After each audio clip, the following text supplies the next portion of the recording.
appreciate Dak a little more, knowing where this franchise is right now, and then also considering the Raiders situation. Okay, and listen, you know how I am about Derek Carr. I put him as the Mendoza line for quarterbacks, and people lost their minds about that. And I know there are some Raiders fans out there that probably don't want to hear me talk about this right now. Man. Your team imploded.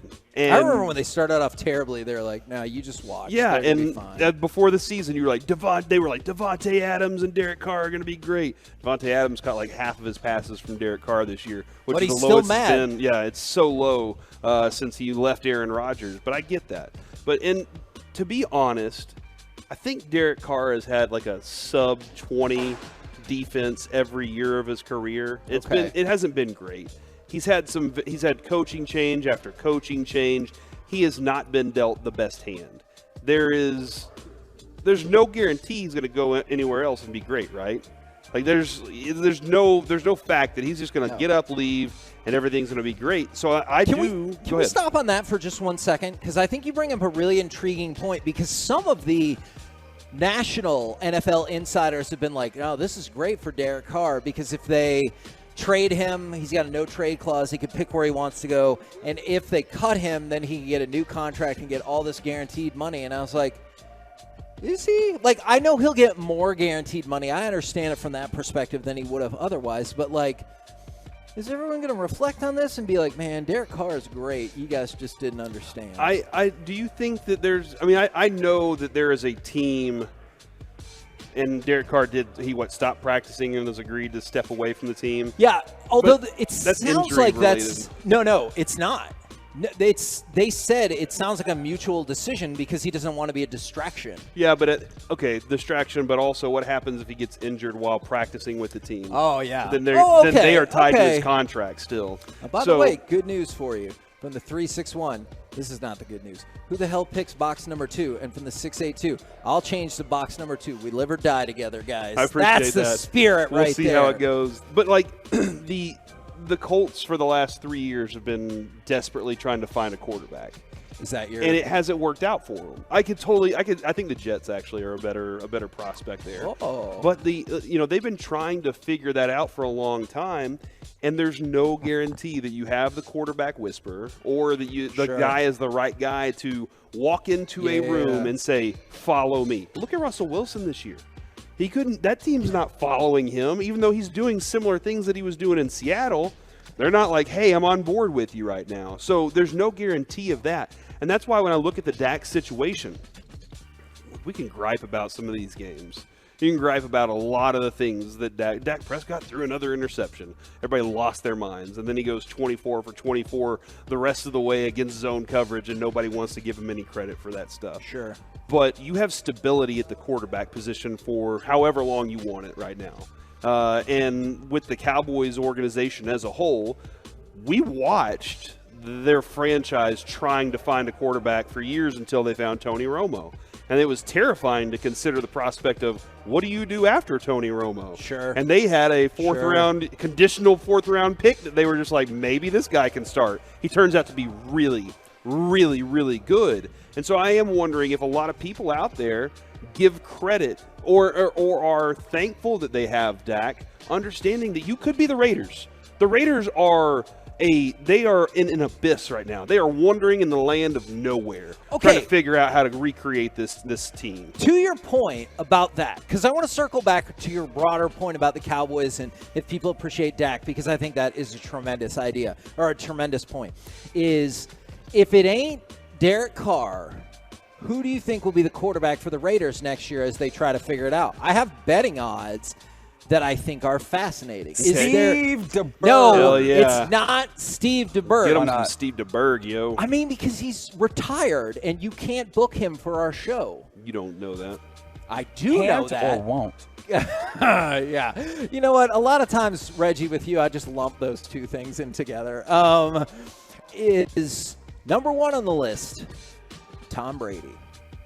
Which makes a lot of sense. It was very close to happening years ago before he joined with Tampa Bay. He was very close to signing with them.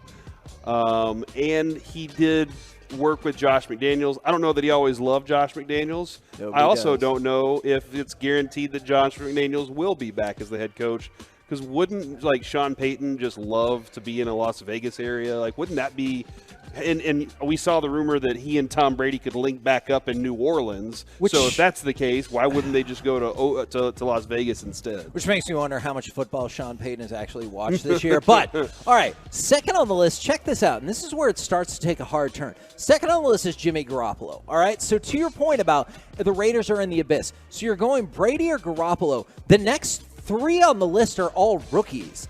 So it goes Anthony Richardson from Florida and then C.J. Stroud and Will Levis, which we've talked a lot about this year. So of the top 5 quarterbacks, 2 take you in one very distinct direction.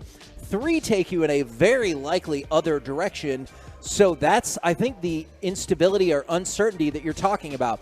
My big broad statement. Do you have stability with Dak? Do you feel that? I think you do. Dak is and always has been better than Derek Carr. That's a fact. All right? And, like, people can I will not disagree with you. Good. And if people want to come at me all they want. You look at the win-loss record, Dax is better. You look at the completion percentage, Dax is better. You look at the turnover to interception ratio, Dax is better. You look at old school quarterback rating, Dax is better. You look at new school QBR, Dak is better. Like, every metric just about that you can find. Oh, yeah, yards per attempt, which is a big barometer for quarterback success.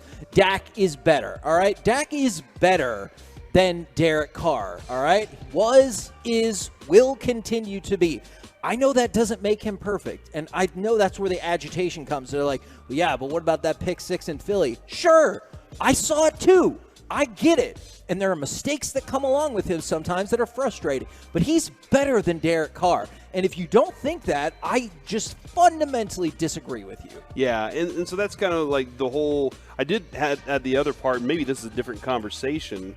The stability that the Cowboys are, like, experiencing right now. Because the Raiders, it isn't just the quarterback position. They're in, like – chaos all over the place, man. You saw their coach had to move on years ago. The new coach they hired isn't very good. The owner's pretty poor at doing most things. Yes. So where do you credit the Cowboys' stability? And I'm going to say the last 2 years, because Kevin, this is back-to-back double-digit win seasons, back-to-back playoff appearances. It hasn't been this way for a very long time. This is as stable as the Cowboys have been in decades. So, like, I'm trying to figure. I think I'm going to credit Mike McCarthy for walking in, understanding how to run a franchise, not the business side of it, but a football team, and saying, here's what I want to accomplish. And then I guess the next ranking goes to Steven and Jerry for allowing that, like, and giving him the reins, giving him what he needs, the tools he needs, keeping Dan Quinn around so they could have continuity. And then I'll add Dak Prescott as the third, because not having a quarterback is very important. Huge. I kind of wish this was the expressway now. Yeah. Because I think there's a lot more We can roll it over. We can roll that over. And because the thing I want to say is, you were talking about the stability. I think people have different definitions of that. What you have to know is, and this is going to be agitating for people, you have to deal with, like, your current stability for the Dallas Cowboys, right? You can't go back and say, well, they were in 15 of the first 30 NFC championship games. Right. Like, I get that, and you're 100% right about that. Does it piss me off that this is the spot we're in now? Yes. Yes, it does.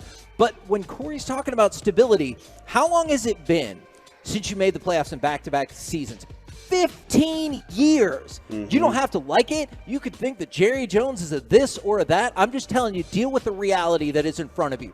It's been 15 years. How long has it been since the Cowboys won back-to-back seasons where they had double-digit wins? Since 96. Exactly.